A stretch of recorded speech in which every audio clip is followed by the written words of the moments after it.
It is early. Morning, Sasha. What are you doing? Did you sleep? Yeah? Miss Sasha. Look at that tail. What's it doing?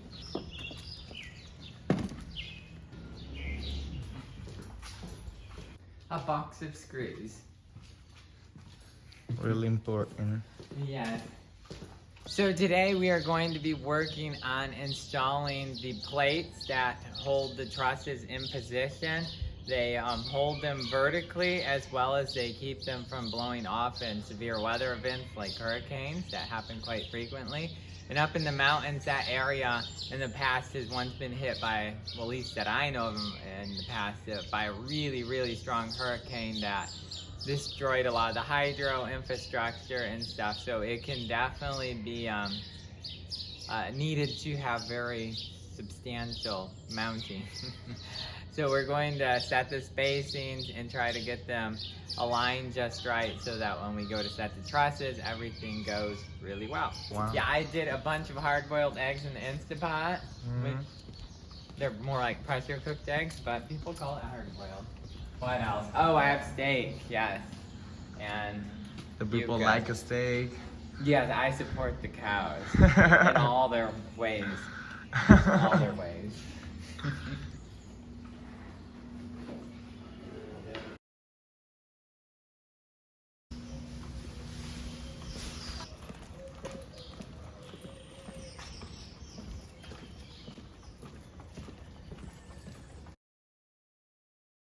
Now I've got extra eyes.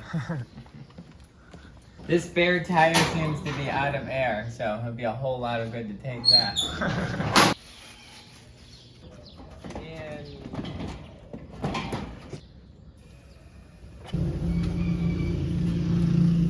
No, Joe.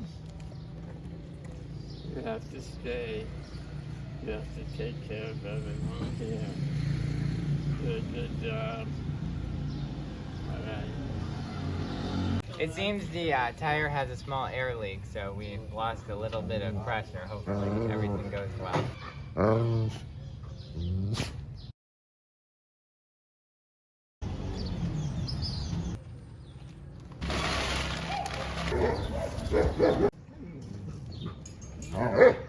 So we're pretty much loaded up and ready to hit the road. It's important to get everything tied down well since the mountainous roads are pretty treacherous up there, and we definitely don't want anything falling out.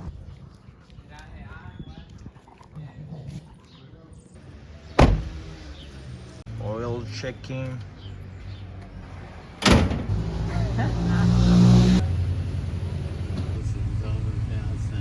So we are off, which is quite exciting and also quite dangerous. Right here you can see there's a manhole cover that is missing, and that is everywhere. Probably in the city of Santiago there must be like 60 of them that are missing their lids. Sometimes they're stolen for scrap metal. People earn very little here, often under $1 an hour. And so it makes it very difficult to survive, and some of them is just they simply don't repair, but yet alone taxes are incredibly high.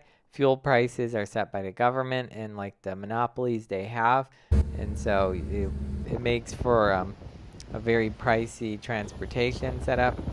They care more about like enforcing tax laws than any real safety laws, and they kind of overlook everything as long as money gets paid off to them under the table. So as long as the money is flowing to the right people, anything can pretty much go down.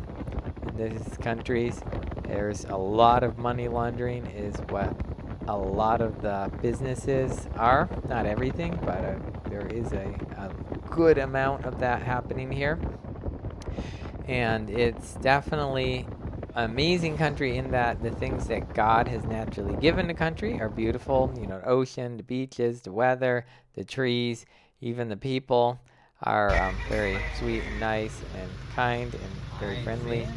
But here's a nice little local breakfast place. You find those all around. But it is a very difficult place for a lot of people because of the corruption. Here is the place we're doing the warehouse. You can see this used to be a school of sorts. and now it's another organization has it. We're doing the warehouse, which is partly going to be warehouse and partly going to be dorm housing. And so it's a bit of a different scenario, but it's still going to be very practical building, have a lot of multi-use for it. So that's pretty cool that they'll be able to get that much use out of it. So I am happy that the ceiling heights isn't too high, especially since I don't have cranes or scissor lifts. Doing everything on scaffolding, you have to go up and down a lot in ladders. And so it's really nice that it's not too high. Is definitely a good size. Here you can get a view of the area of the Harabakoa area. It's very beautiful. They also have some pretty fun whitewater rafting just about a mile away from where we're at. And that can be a lot of fun depending on how the weather has been. And they also do a lot of paragliding like off of the hills around. So when we arrived in the morning, they still hadn't finished putting up the wood and rebar and the ring beam. And so we got started on the gutters right away since the material had already been delivered. We were able to get those details figured out. We always do a lot of drilling and pop rivets, and of course we caulk the seams. And we're just going to be using PVC as downspouts. So here you can see the plates are in place. They're make sure that they're exactly plumb in this direction. In this direction they can vary a little bit, and they tend to because of how the rebar cages are made very imprecisely, and so it makes it very challenging to put them in. And then as you can see on the other side, there is lots of rebars, which I cut off a huge amount of rebars to be able to install the plates, which made it very challenging. So this took like a quarter the time on this side where there was much less rebar to cut off. But they're already pouring the top ring beam.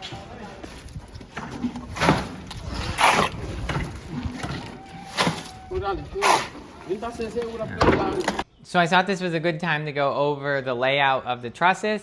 And one of the things you want to keep in mind, of course, is the amount of weight your truss can carry, the wind loads, and also the purlin sizes you're using, what span they can have, so you can decide on how many trusses you actually want for your building. In an ideal scenario, your building would have 90-degree corners and equal lateral sides that are all the, of course, same dimension. But normally people, especially in the third world countries, get their buildings off by quite a bit. This building, I think, was at least 8-9 inches off in one of the linked directions. And of course, that's through the square off as well.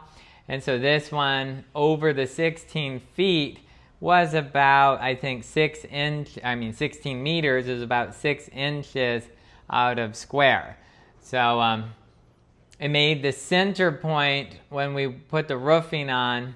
We had to do a little cutting on the outside edges for the trim pieces so that everything would meet in the center correctly. And I'd often correct that if there wasn't a gable end truss by just setting my trusses actually true and square. But because I had to follow the wall of the existing building so that the plastering would go well, it meant that my purlin overhangs were slightly off. Now I could have adjusted each purlin's overhang and tried to get it just right, but that can take quite a long time, and it was a lot faster to just simply put bump stops on the purlin so that when they bumped the truss, I knew that they were all at the same distance. And then later I just took a 9-inch angle grinder and chopped off the purlins and a little bit of the roofing after snapping a chalk line. So that's what I had to do there. If you're interested in having a video where I go over how to deal with buildings that are really off of square, I've had plenty that are over 5 feet off, and they are kind of crazy, but there are solutions to almost all of it. So I hope you found that helpful. Let me know in the comments below if you're interested in something like that. So all the plates are in and the concrete is being poured, and we've got pretty much all the gutters put together, which will definitely save time for us later. So it's time to head back because we definitely have a lot more welding and fabrication still to do before we can send the trusses up. Building this big of a building with only a small group of people is definitely a big challenge and takes a lot of thought and coordination to make sure that you actually have everything you need when you need it, and that is a lot. So this is the part where you'd normally put on some nice music that would get everyone going wild. But YouTube has made it really difficult to get music that isn't licensed. And if you use like the music for like content creation that YouTube supplies, it splits the very little AdSense that you get between them. And it's usually just not worth it. And so that's why you're hearing me instead of music. Well, I hope you really enjoyed the video, and I'll see you all in the next episode.